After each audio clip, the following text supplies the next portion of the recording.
Okay guys, now that we have our crankshaft pulley off, next thing we're going to do is take off all the bolts for the I can't talk today. Take off all the nuts for the front engine cover. Now in order to get this front engine cover off, you're going to need a 10, an 8, and a 12 millimeter socket for the belt tensioner. Look hard in here. Have a light. There's about 8 around the crankshaft pulley, and there are some in little nooks and crannies that you might not even see. Because the first time I pulled this front engine cover off, I was trying to pull it off and it almost looked like it was bending, and I'm like, what's going on here? And there's like still like two bolts that are like, you know, hidden away, tucked in corners. So check real good. And what I like to do is after I pull all the bolts off, it's probably stupid for some people, but for me it works, is I line them all up in exactly the same way that I'm going to put them back on, because some are different lengths than others. Like some of these are just like service holes, and some are actual, you know, holes to hold the front engine cover on. So I take a picture of it, so that way when I go to reassemble, I already know exactly where every bolt goes back. I'm not questioning, does this one go here? Let me try to rethread it here. I know exactly where it goes, and I put it right back. That's just what I do though. Alright guys, in order to take off the front engine cover, we're going to need to take off the valve cover. And before I do that, I'm going to take off the spark plugs, which are already loosened. Do a little visual inspection, make sure there's no oil on them, or you know, nothing crazy like that we're going to be dealing with. It's a pretty new car, but whatever, it doesn't hurt just to look though. That looks pretty good. And then we're going to go ahead and loosen all the 10 millimeter bolts and take the valve cover off next. Okay, after you guys get your 15 10 millimeter bolts around the valve cover off, what I'm going to do is I'm going to take like a little flathead screwdriver and just wrap it in a cloth so you're not really scratching your head at all. I'm just going to kind of shove it in this corner and lift up a little bit.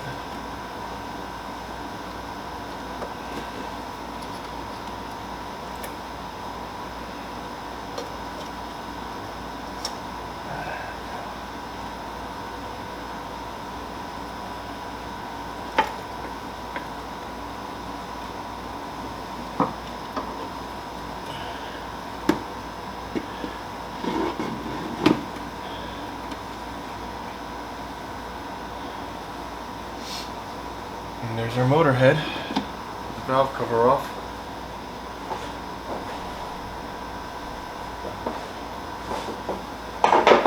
Get a close up. You guys can see exactly what you're dealing with here. This is just a valve cover gasket. Another thing I wanted to say while we got the valve cover off is just kind of take note where the OEM RTV is, because when you go to put the valve cover back on, like back here in the rear main housing, you're going to reapply that to put the valve cover back on. Otherwise you'll have a little bit of leakage going on. And if you're wondering how much of a bead or where exactly to, the Hexorcism hosted online ND Sky Active manual is online, and it'll show you exactly where to put the stuff. I just take note of it because you're going to put it back there. Alright guys, this is what I do. This is not what you have to do. This may be considered overkill, but I lay out all my bolts as if I was looking at my front engine cover. So if I know, or if I'm confused of which length goes where, I can reference this video or this picture and go, okay, this bolt goes down here in the lower right, this bolt goes up here in the top left part of the front engine cover. And it's just easy. It's easy to remember instead of like second guessing yourself. To me it saves time. To others it might be overkill. So I don't know. You make the call.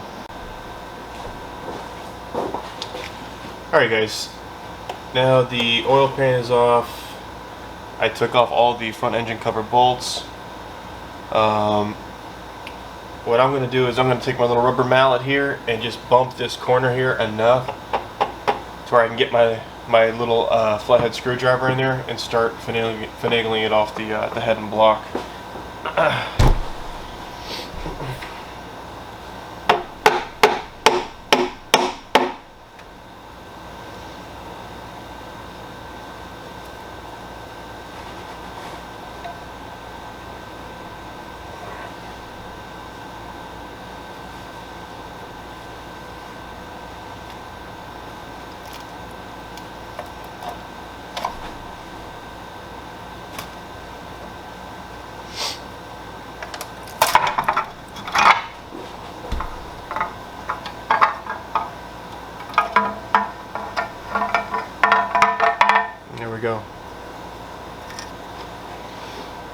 Now we can get to our timing chain guides. Take the timing chain off, remove the camshaft, journals, guides, and get the camshafts out of there. Okay guys, the next thing I'm going to do in order to loosen the timing chain, I'm going to want to turn one of these camshafts with the wrench. So I'm going to go ahead and take off the oil squirting guides.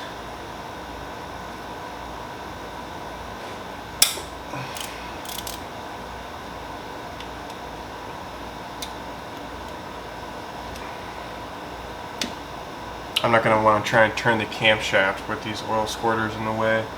So we'll go ahead and get those out of the way. Okay, next step, I'm going to take off the right side timing chain guide. You have 1/8 up here and then 1/8 down here.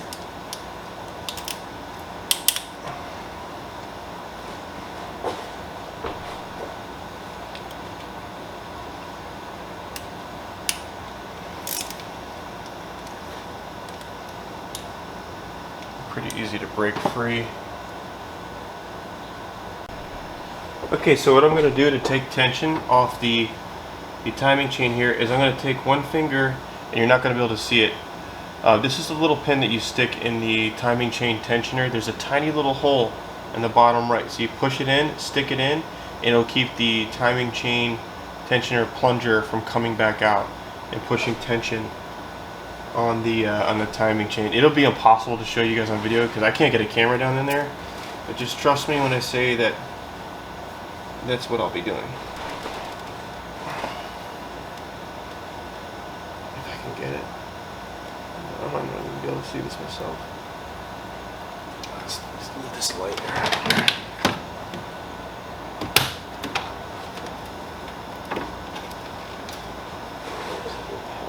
There it is.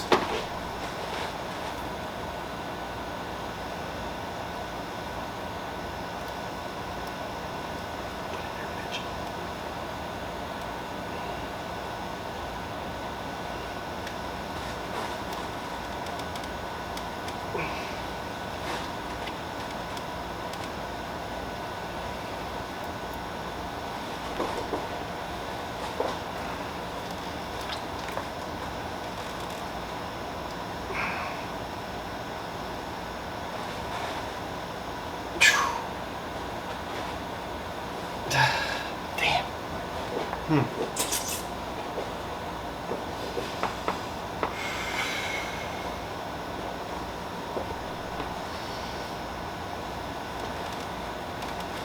No way I'm gonna get that unless... Oh, I gotta push on that thing.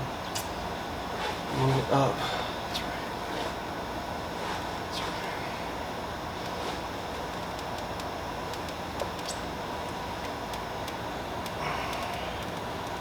Forgot there's a little clip you gotta push in first. Then it'll let you slide the plunger back. Then you could slide that little pin into place. Okay, now that I got the timing chain guide off, I should be able to get off everything pretty easily. Now I bet this will probably make a little noise when I lift this timing chain up.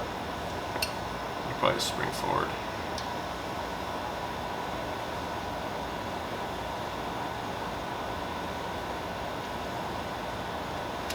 No? You're not going to spin it all?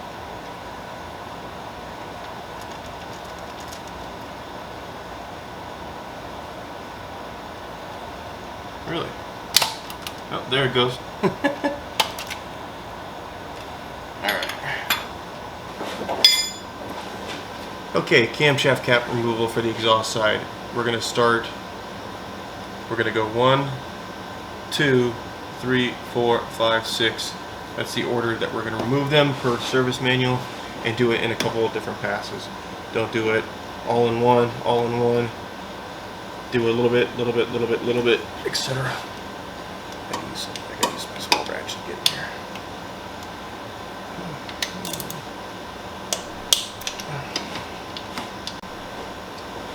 Okay, we got all our cap bolts off. Now you can go ahead and take these caps off. I just want to show you guys something here. Each cap, let's see if the camera picked this up here. Each cap has See right there it says E2. So when you put your new camshafts back in and you put your caps back on, you already know which one goes in what area because it goes 1, 2, 3, 4, 5, 6. Each one of these caps is labeled. E for exhaust, I for intake. This starting with 1 and that ending with 6. Now when you take these off, put them somewhere safe. You don't want to scratch these or anything like that. Alright guys, the same thing with the exhaust. It's all labeled. Should just be able to wiggle them off. Alright, the final thing I'm going to take off is the fuel rail and injectors before I take off the head bolts to remove the head. Now, I don't know why, but this one I didn't even touch with any ratchet. This just hand turned by itself. No idea why. It's a 10mm. All the rest are tight, I checked. But before I didn't have to put any effort into this. I just hand turned it. I guess it's from the factory. I don't see any other modifications.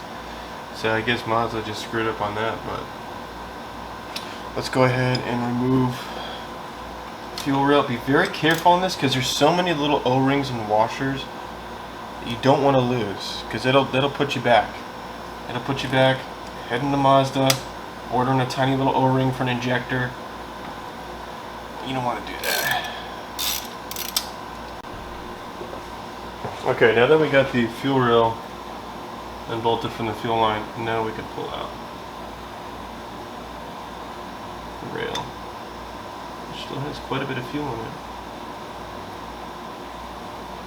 I just want to show you guys something that's very important. You see how I pulled the fuel rail off and the injectors are still there? But you got to be careful because sometimes some of the O-rings will stay on the injector or they'll stay inside of the fuel rail. Just be careful you don't lose any of these pieces because all of those little pieces are very important. And if you don't have that and you put it back together without it, you will leak fuel when you prime the car. And while I have the injectors out and they look kind of dirty, I got a little fuel in a cup here, and I'm just going to kind of rub it on this brush a little bit.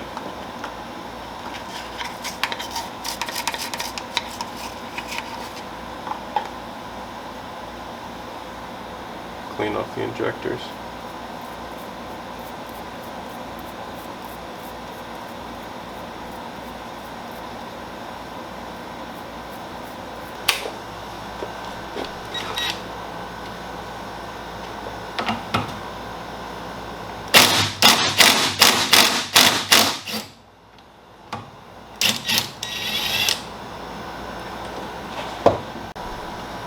Alright, for our exhaust we're going to need which is interesting, a 15mm ratchet. It's the only time you use a 15 in this whole entire process. Comes out of left field. Where the hell did the 15 come from? It's weird because Mazda is usually 2, 4, 6, 8, 10, 12, 14, 16. There is a 17 I think in the exhaust bracket. Everything else is 14, 16, 10, and 12. Except for this. This gets a 15 because it's special.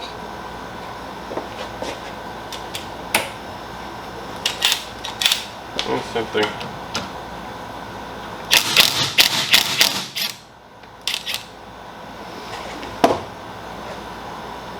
Now that we have our fuel disconnected, the only thing left to do is to loosen the, there's 8 here, right? 1, 2, 3, 4, I'm sorry, 10 head bolts. Once again, we're going to use our T55 star bit and a breaker bar, and this goes in order too. The order for this is 1, 2, 3, 4, 1, 2, 3, 4, 5, 6, 7, 8, 9, 10. And I'm pretty sure these are stretch to fit bolts, so they are not going to be easy to break loose.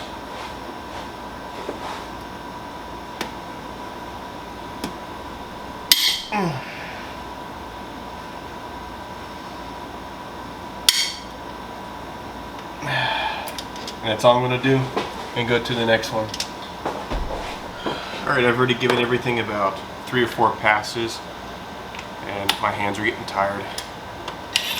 So, finish the job. There's no pressure left on these head bolts.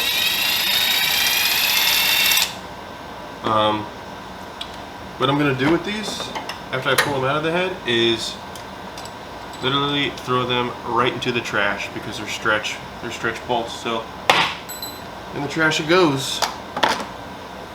Film the way that we're doing it. It's like a fucking backwards ass way of doing it. It's probably. Alright guys, we have the head on the ground here. We already got one of the retainers and springs in. We're using this valve device here with the leverage tool. It's easier if you do put these keepers in here with 2 people, because trying to get these keepers and push this valve down at the same time is almost impossible. So I got my buddy Travis here. There's Travis. To help push down the keepers as I compress the valve spring. It's going to be hard to film, but I'll try to film us doing one, but it won't be this close up. I want to show you guys real quick how I stay organized and doing stuff like this so you don't have things all over the floor. I get a bunch of these cheap little bins at Target. You can get, I got a bunch of different sizes and spent like $10 or $15 in total. And I just keep my different sections, you know, big parts that don't really necessarily fit in a box, a valve cover, front engine cover, your intake system. I have, you know, a bunch of nuts and bolts all bagged up and labeled. Same thing with like right here.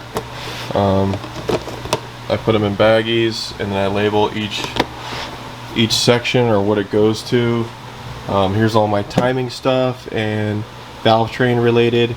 So that way when I get to that area, I can just boom, boom, boom, go grab the bin, go put it all back on the car. I've been in some guys' garage and they'll have parts all over the floor. They're constantly bending over, breaking their back. I can't do that, man. So I just want to throw that little tip in there. If you don't want to lose shit, spend a few bucks, get a shelf, separate everything in the different sections of the motor, so that way when you put it back, you're not constantly biting your lip, cursing at yourself, trying to find every nut